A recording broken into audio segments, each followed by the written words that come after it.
Well, good evening, everyone. It's 7 p.m. Welcome to tonight's meeting, the first meeting of a new cycle, the best committee, everyone's favourite committee, the committee by the bay, the committee that rocks, the committee that never sleeps, the Finance, Assets and Performance Scrutiny Committee.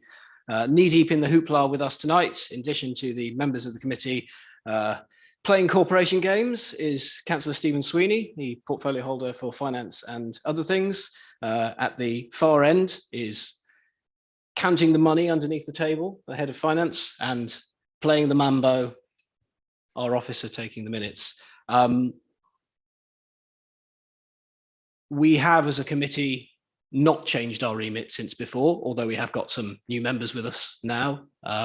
So when we come to the part of the agenda where we're talking about the work programme, we'll be looking, if you look at the previous work programme, you can see a list of things there that we are still responsible for scrutinising. It's all the same stuff as it was in the last cycle, but we'll start on the agenda without further ado. Item number one then, apologies for absence. I've been aware of one apology, which is Councillor Allport, and Councillor Grocott, are you substituting for Councillor Allport tonight? Excellent. Are there any other apologies for absence?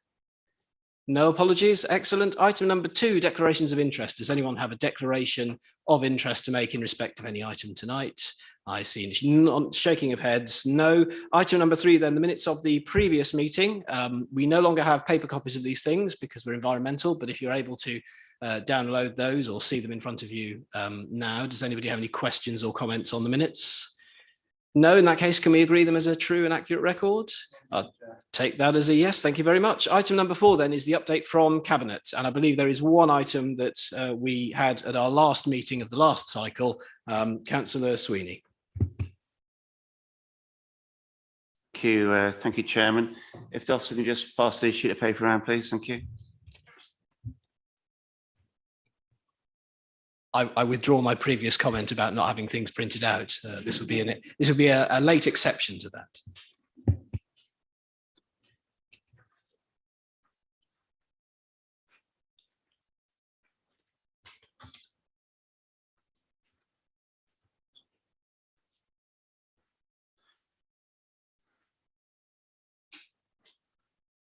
Okay, thank you. On item 45B, on the agenda, it says the next agenda include an update from Cabinet on the empty units in the council centre, including specific figures relating to the numbers of council-owned profit units that are empty, expressed as numbers rather than percentages. So that's what you've got. That's a list of all the empty property in the town centre. And that's the only update. Thank you. Thank you very much for the update, Councillor Sweeney. Does anybody have any questions or comments on the item that's just been circulated? No, we'll note that then and add it to the record. Item number five then is the Financial and Performance Review Report for the fourth quarter. That's January to March of the last financial year. Councillor Sweeney, would you like to introduce the report? Yes, please, Chairman. If I can do it in two parts. The first part is the finance part. The council approved the 2021 budget, 21-22 budget back in February of £14.960 million. Obviously, COVID has continued to impact the council during the last financial year. At the time of writing the report, we forecast a balanced outturn. The finance team have since then finalised the 2021-22 statement of accounts, and I confirm the council has made a small surplus of £4,000 on the revenue budget. The collection fund forecast as at quarter four showed a surplus position, the council's share being £619,000. The outturn position at 31st of March is a deficit of 1.5 million, which will be funded through the Section 31 grant provided by central government. There's been lots of activities in respect to the capital programme. A number of town deal things are going through and future high street projects being commenced. £1.5 million of the capital programme has been carried forward to 22-23 to complete projects commenced during 21-22. Finally, Inspector of Treasury Management, it was expected that borrowing would be required during this year to fund the revised capital programme. However, no borrowing arrangements have been made for this financial year. Thank you very much. Oh, if I just point out, so one last thing, these sheets you got here are for the year end. So it's for the end of quarter four.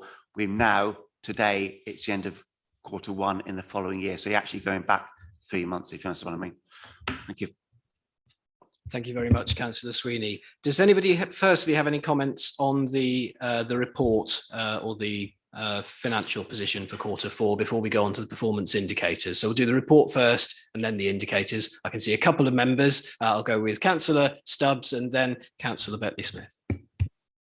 Just a request, Chair. Section 3.4, and thank you to Councillor Sweeney for actually giving an update on the end of year figures. Might it be possible going forward that, as well as having the quarterly response for the tax receipts, etc., that we have a running total as well, so a side by side, so up to date sort of thing? Because if you look at that, it's a very nice, surplus figure, but actually, as Councillor Sweeney's just alluded to, there is a 1.5 million debt that we need to carry over into next year until we get the grant. So if we could have both side by side, that would be helpful. Thank you. Do you have a response to make to that? Is that something that's quite feasible, sir? Do you want to point out the 1.5 million debt, how it actually works? Yeah, no problem. Yeah, that's absolutely fine about having a comparison figure for future reports and make it easier to understand, and that's absolutely fine. As at Q4 on the collection fund, where we reported a surplus of circa 619k, that doesn't actually include any of the surpluses or deficits carried forward from future years. It is just a snapshot as that particular time. Obviously, we've done further work for the final accounts, and we the position, as we discussed at Audit Standards Committee on Monday, is that we are a 1.5 million deficit, which will be covered by the Section 31 grant, which was been provided by central government. So, and that sits in the business rates reserve. So we've got funding for that. Thank you. Thank you very much for that. Do you have any further comment to make on that? No? Excellent. In which case, Councillor Bentley-Smith, you indicated you wish to speak. Yes, thank you, Chair. This is sort of general point. I mean, looking through the report, there's quite a few references to controlling expenditure and containing costs and so forth, which obviously one would expect.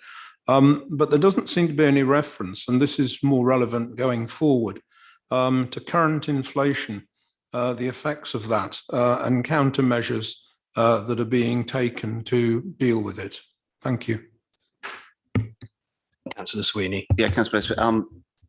Remember, this is going back 3 months. It was a snapshot of 3 months ago, but we've well, possibly you say, do you want to Yeah, take your point about obviously the inflation figures. As this report was actually written more than 3 months ago, obviously from the timings of when we actually bring these reports to committees. The cost of living crisis has moved on a lot since then, and more than happy to put additional detail in future finance and performance reports around about the inflation rates, the impact of those rates, how we are mitigating those, what we are doing. It will form a big part of our budget setting process moving forward for next financial year.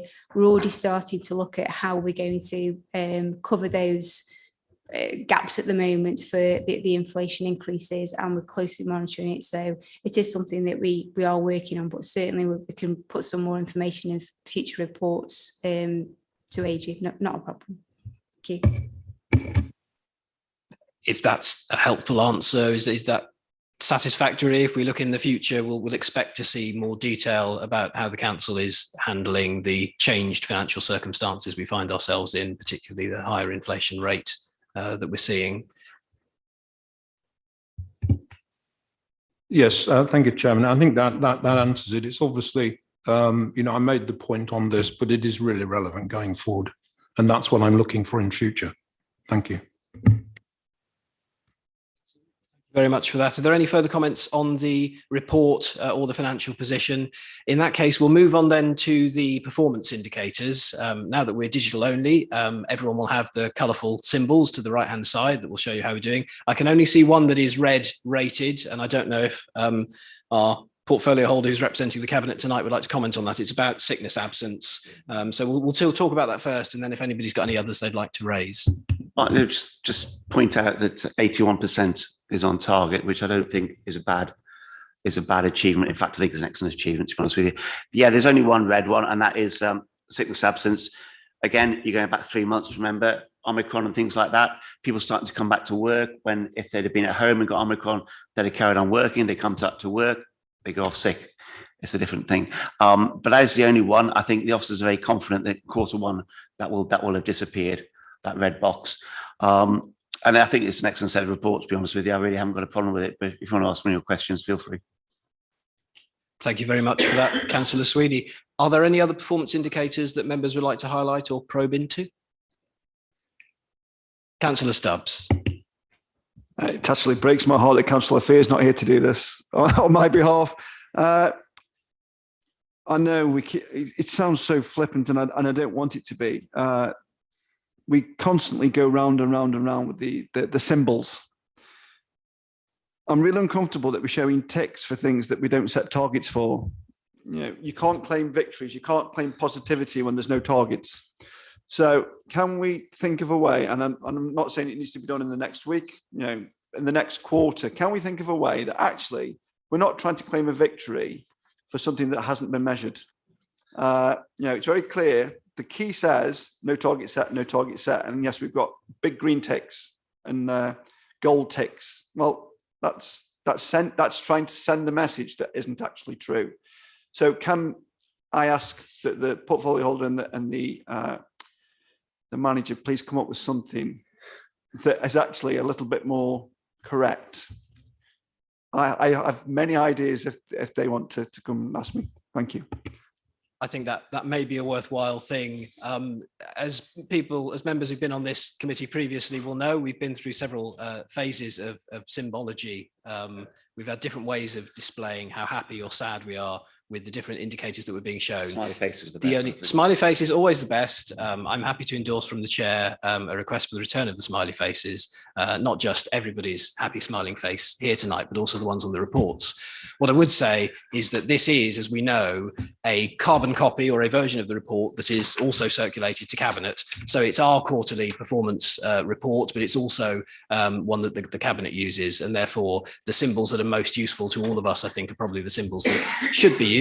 And unless the portfolio holder has an immediate reaction to make, should we ask for that to be included in the update from Cabinet next time? Hopefully by then there'll have been a discussion behind the scenes about the symbols that are used.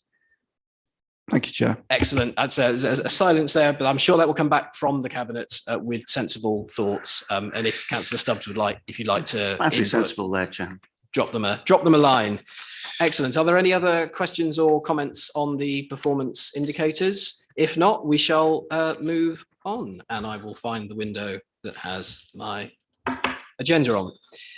Item number 6 then is the work programme. As was circulated in advance of the meeting, the chairs of the scrutiny committees are going to get together to set the work programme or to get the ball rolling on a work programme. Does anybody have any burning topics from the list that we looked at last time? So the previous work programme is there for information.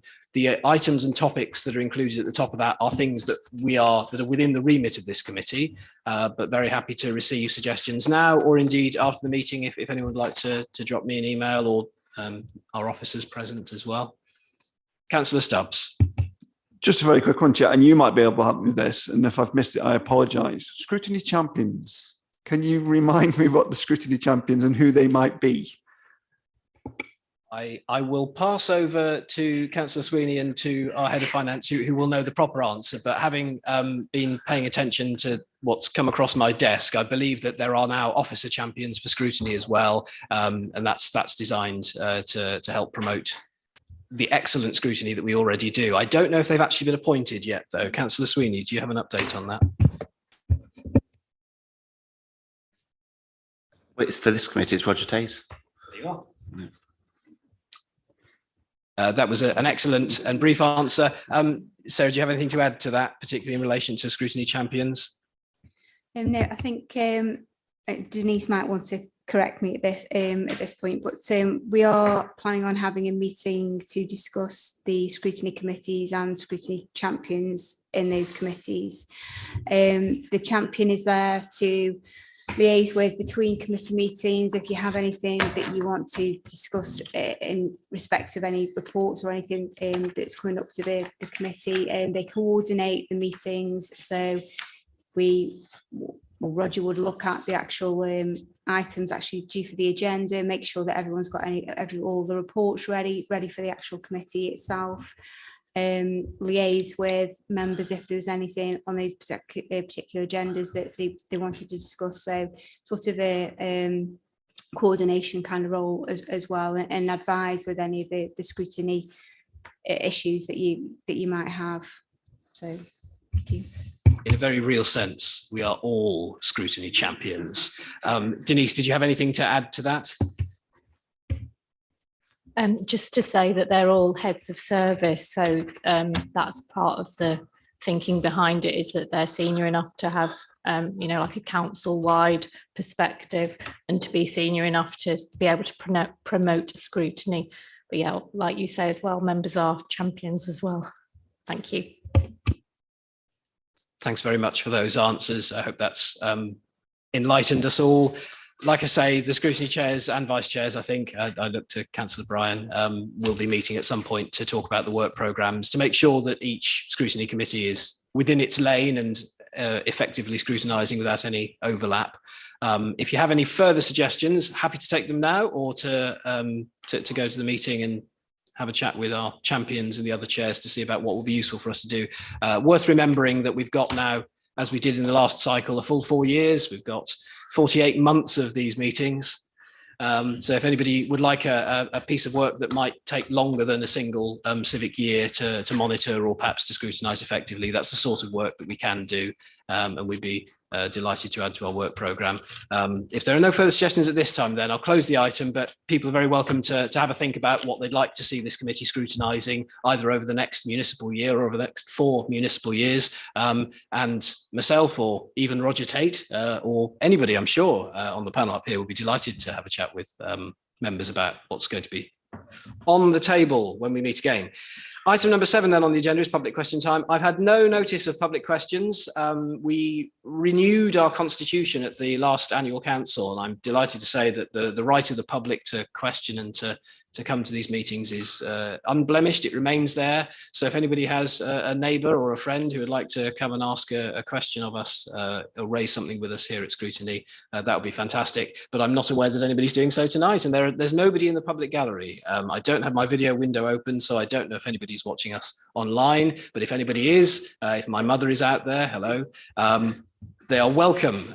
Perhaps not my mother, she's some distance away in another authority, but people who live in the borough would be ideal, members of the public, to ask questions. Item number 8 is urgent business. I've had no notice of any urgent business. I can see our officers shaking their heads. There is no urgent business. The date of the next meeting will be Thursday, the 8th of September at 7 p.m.